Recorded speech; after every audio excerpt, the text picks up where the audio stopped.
आपको तैरना आता है, फिर भी किनारे न दिखें तो घबराहट होती है। और ये कोई तालाब नहीं है, ये कोई नदी नहीं है, ये है भव सागर। क्या है? और इसका कोई और छोर नहीं है। पर इसके दो छोर क्या हैं? बोले एक है रकार और दूसरा है मकार।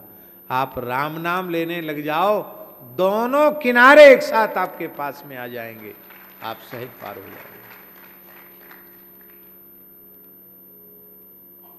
अच्छा एक बात बताओ, समुद्र भले ही हो,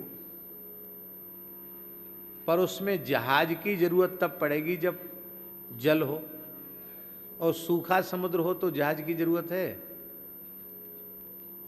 जहां समुद्र की जगह वहां रेत उड़ रही हो तो जहाज की, नौका की क्या आवश्यकता? फिर तैरने की आवश्यकता है?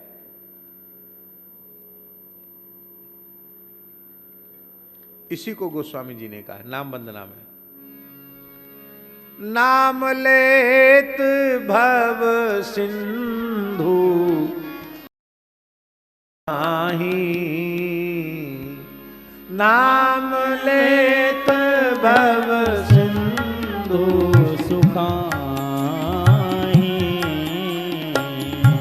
करहु विचार सुजन मन माही,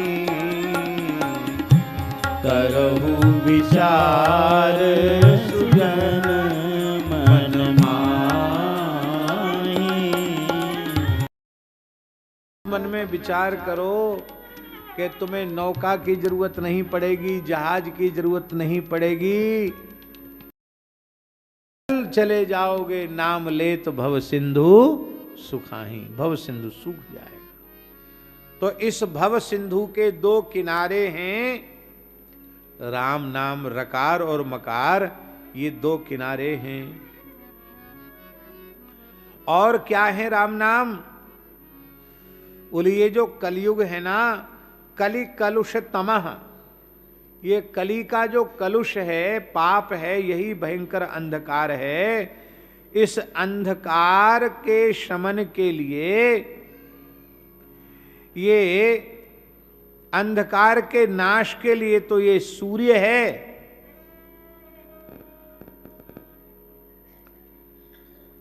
और ताप की निवृत्ति के लिए चंद्र है।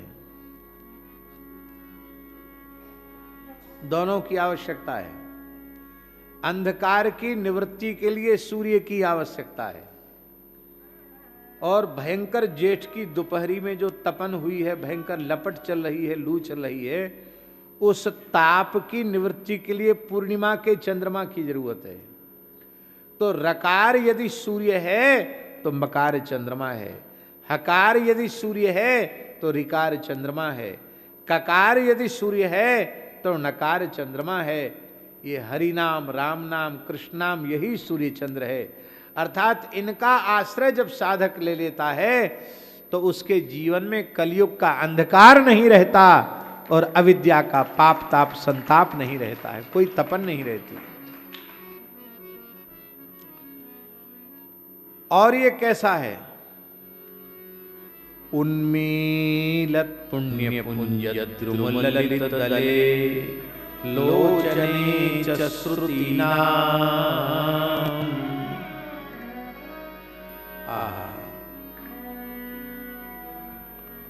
ये पुण्य रूपी जो वृक्ष है,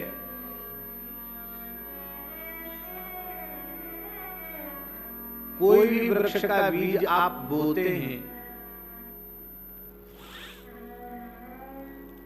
तो पहले उसमें अंकुर निकलता है, और अंकुर के बाद दो दल निकलते हैं।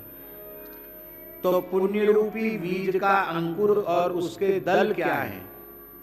अंकुर है नामांगाग, और ये नाम बीज की प्रतिष्ठा करते हैं कौन? श्री गुरुदेव भगवान।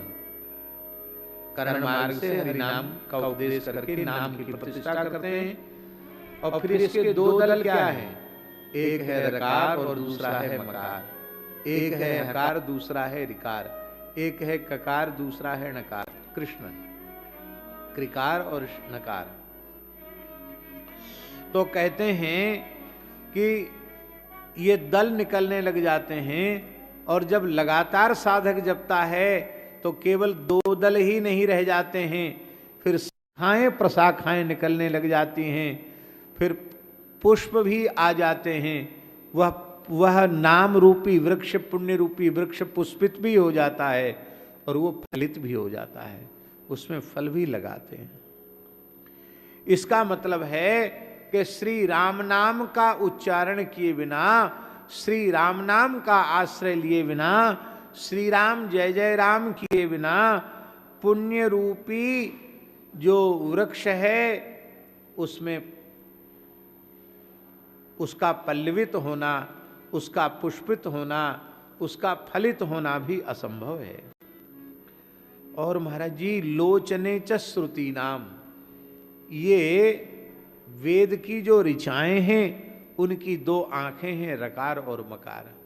इसका मतलब है बिहारी लाल जी के चारों वेद कंठस्थ कर लिए और सस्वर कंठस्थ कर लिए, घन पाठ जटा पाठ सब आपको अभ्यास में आ गया, पर श्री राम नाम में यदि प्रेम नहीं हुआ तो आपकी वेद की ऋचाएं अभी नेत्रों से शून्य हैं, अंधी हैं। ये श्रुतियों के लोचन हैं राम नाम, हरि नाम, कृष्ण नाम, राम नाम, ये वेद की ऋचाओं की आंखें हैं। हाँ, क्या कहना। इसका तात्पर्य है कि जैसे बिना आंखों के कुछ दिखाई नहीं पड़ता, ऐसे ही बिना नाम के वेदों का रहस्य भी समझ में आने वाला नहीं है। राम नाम के सहारे ही वेद में सब कुछ आपको समझ में आएगा। बिना राम नाम के वेद भी अंधे हैं। तो इसका मतलब है जब वेद अंधे हैं तो बिना नाम जपे खाली वेद पढ़ने से भी कुछ होने वाला नहीं है। इसलिए श्री राम नाम का अहर्निश जप करो। बोलो भक्तवत्सल भगवान की जय। भागवत के 3 स्कंद में भगवान कपिल की जन्मदात्री माता श्री देवहूति माता कह रही,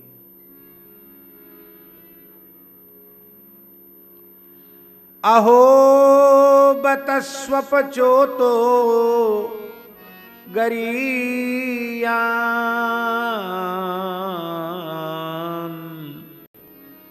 यज्जुआग्रे वर्तते नाम तुभ्यम ते पुस्तपस्ते जुहुबुहु सस्नुरार्या ब्रह्मानुचुर नाम गृणन्ति येते।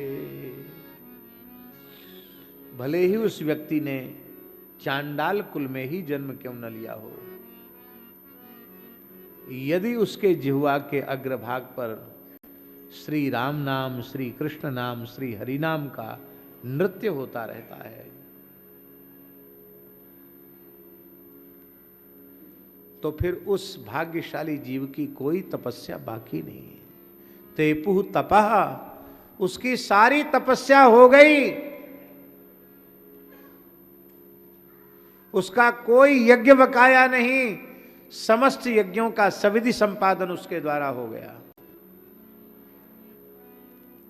किसी तीर्थ में स्नान उसका अवशिष्ट नहीं रहा, सारे धरती के तीर्थों में उसका स्नान हो गया। किसी वेद पुराण का पारायण उसका बाकी नहीं रहा। ब्रह्मान ऊचुहु, उसने संपूर्ण वेदों का पारायण कर लिया। किसने? बोले नाम गृणन्ति येते, जिन्होंने आपके पवित्र नामों का कीर्तन किया। और हमेशा नहीं, कभी कभार कर ले वो भी पवित्र हो जाता है। यन्नाम धेय श्रवणानुकीर्तनात् यत् प्रहुवणाद् यत् स्मरणादपि क्वचित् स्वादोपि सद्यः सवनाय कल्पते कुतः पुनस्ते भगवन्नुदर्शनात्। देवहूति माता कह रही, प्रभु आपके नाम का कोई श्रवण कर ले, कीर्तन कर ले, क्वचित क्वचित माने रोज रोज नहीं, कभी कभार कर ले तो तेपुह तपह, उसने सारी तपस्या कर ली। तपक यन्नामधेय श्रवणानु कीर्तनाद यद प्रवाणाद यद स्मरणादपि क्वचित स्वादोपि सद्या। ऐसा व्यक्ति जो कभी कभार आपके नाम का कीर्तन करने वाला, स्वम अतिथि स्वादः, कुत्ते के मांस को पकाकर खाने वाली जाति में पैदा होने वाला चांडाल भी यदि कभी कभार नाम कीर्तन कर लेता है तो नाम की महिमा से वो सोमयाजी ब्राह्मण के समान आदर का पात्र हो जाता है। फिर किसी नामाश्रयी के सामने आप प्रत्यक्ष प्रकट हो जाएं तब तो कहना ही क्या है। कहूं कहाँ लगी नाम बड़ा